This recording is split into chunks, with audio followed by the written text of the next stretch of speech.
Shalom. प्रभु यीशु मसीह का अनुग्रह आप सबके साथ बना रहे। हालेलुया। हम लोग सब नए साल में प्रवेश करने वाले हैं। बहुत सारे लोग खुश हैं, कईयों के पास बहुत सारे रीज़न है खुश होने के, और कई ऐसे भी हैं जिनका 2022 में भी 21 और 20, 19 भी, और हो सकता है काफ़ी सालों से एक ऐसा ब्रेकडाउन, ऐसा टूटापन चल रहा है जीवन में, जब आपको लग रहा है कि अभी सेलिब्रेशन का कोई पॉइंट नहीं है मेरे जीवन में, मुझे कुछ भी सेलिब्रेट नहीं करना है।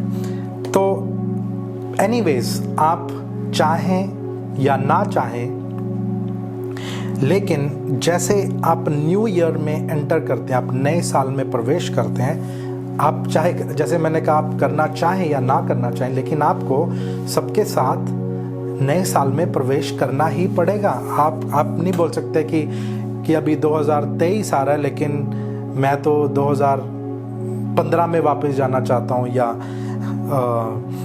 बहुत सारे, हम में से बहुत सारे लोग ऐसा चाहते हैं कि शायद हम पिछले समयों में जाएं और जितना भी बदला जा सकता है, जो कुछ भी बदला जा सकता है, हम उसे बदलने की कोशिश करें। But sadly you can't do it, आप नहीं कर सकते। लेकिन अच्छी खबर यह है, सब कुछ बदल गया है, आगे भी बदल जाएगा, लेकिन परमेश्वर, कम ऑन, हमारा पिता, वो कभी भी बदलेगा नहीं, ना उसका वचन कभी भी बदलने वाला है। आमीन। तो हम लोग, जो लोग सेलिब्रेट कर रहे हैं उनके लिए भी, जो लोग सेलिब्रेट नहीं करना चाहते हैं उनके लिए भी है, ये वचन हमें एक नई पोजीशन में फिट कर देगा, फिक्स कर देगा, जहाँ पे हम केवल यीशुआ को अपने जीवन का आधार करके मानेंगे। आमीन। एक वचन पढ़ लेते हैं, भजन संहिता 105 उसका 7 वचन से हम पढ़ते हैं, आगे पढ़ते जाएंगे। यहाँ पे लिखा है, यहोवा ही हमारा परमेश्वर है, सारे संसार पर यहोवा का शासन है। 2020 में भी, 2019 में भी वही थे, 17 में भी वही थे, 18 में भी वही थे, 16 में जब आप पैदा भी नहीं हुए थे तब भी सारी दुनिया परमेश्वर के शासन में थी। हालेलुया। नबी बोलता है कि मेरी माँ के गर्भ में जब मैं था, उस समय भी परमेश्वर प्रतापी और महान है, उस समय से जब मैंने इस दुनिया को देखा भी नहीं था। सो कम ऑन, यहाँ पे लिखा है सारे संसार पर यहोवा का शासन है, और यहाँ पे लिखा है परमेश्वर की वाचा सदा याद रखो। ये हमें बोला गया उसकी वाचा याद रखो, पर ऐसा नहीं है। इंग्लिश में बाइबल में लिखा है कि वो परमेश्वर जिसका शासन पूरे संसार में है, वह अपनी वाचा को, परमेश्वर अपनी वाचा को हमेशा याद रखता है।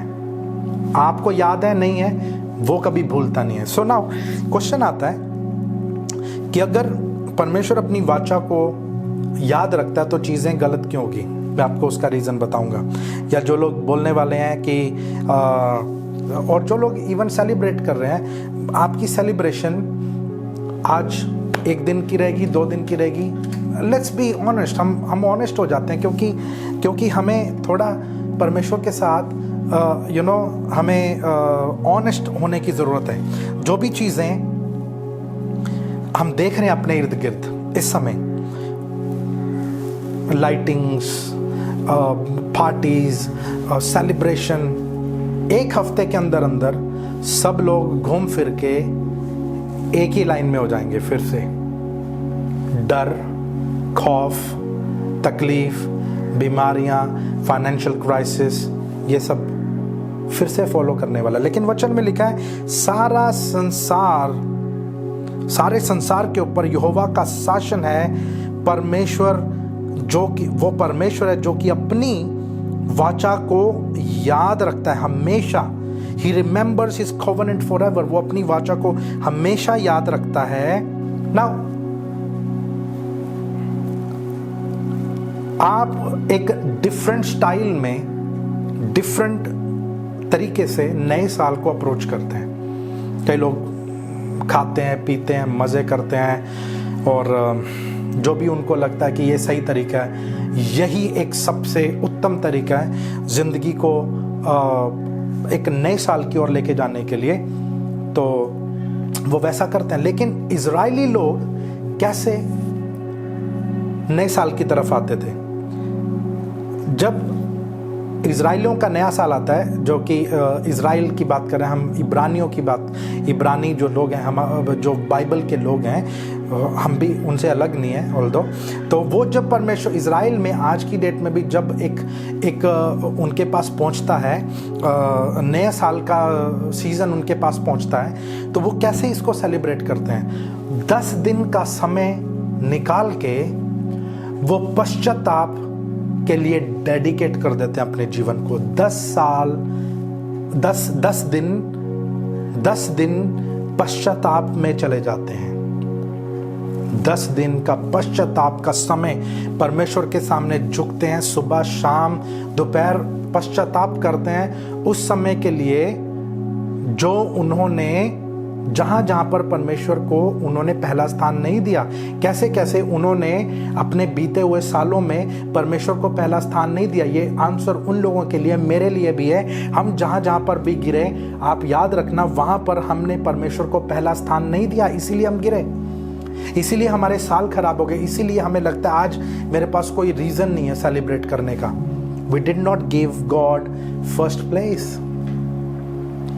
सो पश्चाताप क्या होता है? पश्चाताप जब हम बाइबल की लैंग्वेज में से पढ़ते हैं, पश्चाताप का मतलब ये नहीं होता कि आप रो रहे हैं, चिल्ला रहे हैं, मैं मर गया, तबाह हो गया, मेरी जिंदगी का कुछ बचा नहीं, उसको पश्चाताप नहीं कहते हैं।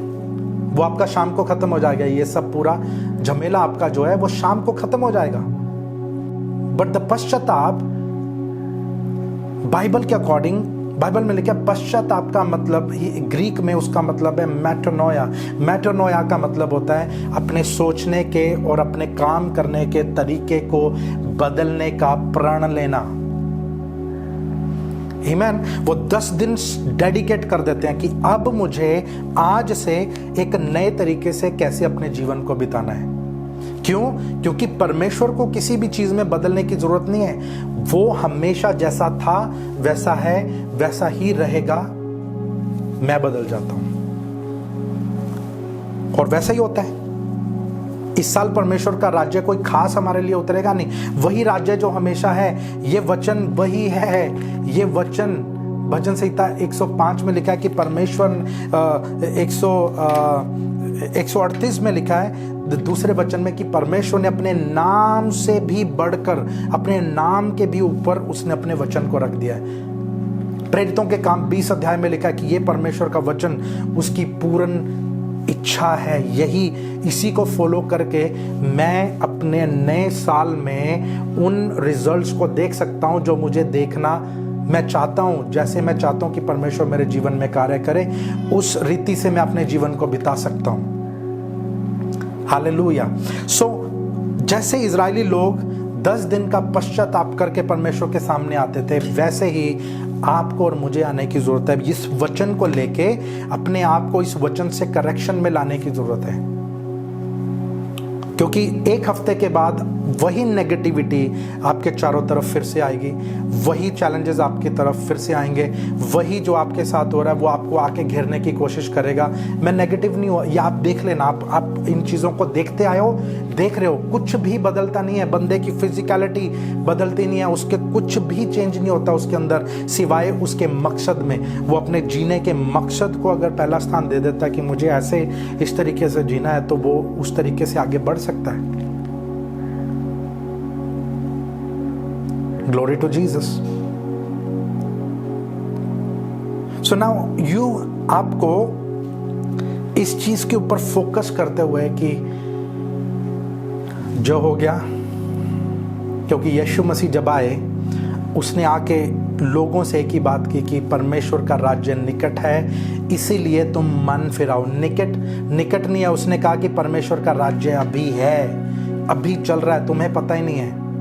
बहुत सारे लोग मसीहत में हम इस दुनिया के पैटर्न के अकॉर्डिंग हो जाते हैं कि चलो जी जैसे दूसरे लोग कर रहे हैं मुझे भी वैसे ही करने की ज़रूरत है, जो जिस तरीके से लोग सेलिब्रेट करेंगे मैं भी वैसे ही सेलिब्रेट कर लेता हूँ। किसी को क्या फ़र्क पड़ने वाला है? आपको फ़र्क पड़ने वाला है। आप उस वाचा के बेनिफिट से वंचित रह सकते हैं, क्योंकि ये सिंपल है। परमेश्वर आपको कुछ देना चाहता है, आपकी मुट्ठियां बंद हैं, आपके हाथ पीछे बंधे हुए हैं, आप बोल रहे हैं आप ऐसे हो, आप कुछ भी, आप उसकी तरफ देख ही नहीं रहे हो। आप उसको अपना सोर्स करके, आप उसको अपने जीवन का स्रोत करके जब जान ही नहीं रहे हो तो आपको क्या मिलेगा? आमीन। रिपेंटेंस का मतलब इस नए साल में जब आप आगे बढ़ रहे हो, आपको परमेश्वर को अपने जीवन का स्रोत बना लेना है। जो चीज़ों में आप थे, आपको प्रण लेना है, परमेश्वर मुझे इनसे बाहर निकलना है, मुझे आप मेरे जीवन का स्रोत चाहिए। आप मेरे जीवन का स्रोत हो जाए, आप मेरी खुशी हो जाए, आप मेरी उन्नति हो जाए, आप मेरा सब कुछ हो जाए, आप मेरे जीवन का आधार हो, तो परमेश्वर एक नए कार्य को हमारे जीवन में करेगा। आमीन। God bless you. इस नए साल में एक नए प्रण के साथ परमेश्वर के सामने चलें और उसे अपने जीवन का आधार बनने दें। मैं आपके लिए प्रार्थना करता हूँ। अपने हाथ उठाएं, मेरी तरफ अपने हाथों को बढ़ाएं। यीशु के नाम से पिता, आपके बच्चों के लिए हम इस समय प्रार्थना करते हैं जो हमारे साथ जुड़े हैं। एक नए साल में जब अप्रोच करते हैं, नए साल की ओर बढ़ते हैं पिता, यीशु के नाम में एक नई आवाज़, एक नई बारिश की आवाज़ इनके कानों में गूंजे, क्योंकि जैसा आपने एलिया के साथ किया, एलिया ने जब सिर झुकाया आपकी ओर देखा और उसने कहा कि परमेश्वर तू मेरा सृजनहार है, तो आपने कहा कि एक नई बारिश आएगी। 3 साल के सूखे के बाद, 3 साल के सूखे के बाद एक नई बारिश आपने भेजने का प्रॉमिस किया। पिता, यीशु के नाम से हम प्रार्थना करते हैं कि एक नई बारिश आपके बच्चों के जीवन में आए। वो इन्हें आपकी आशीषों से, आपके संपूर्ण चरित्र से इनको भिगो दे, इनको टोटल उसमें भिगो के आपका रंग इनके ऊपर चढ़े। पिता, ऐसी मैं प्रार्थना करता हूँ। आपका अनुग्रह सबके ऊपर बना रहे, आपकी आशीष सबके ऊपर बनी रहे। हम जानते पहचानते हैं कि आप ही हमारे जीवन का आधार हैं, आप ही अपने बच्चों के लिए अद्भुत कार्य करते हैं। पिता, एक नए रीति से आपकी तरफ देखने का, आपके साथ चलने का अनुग्रह बख्शें। यीशु के नाम से हम प्रार्थना करते हैं। आमीन, आमीन। God bless you. और नए साल की आप सबको बहुत बहुत शुभकामनाएं। गॉड ब्लेस यू और परमेश्वर आपके जीवन का भाग हो। आमीन।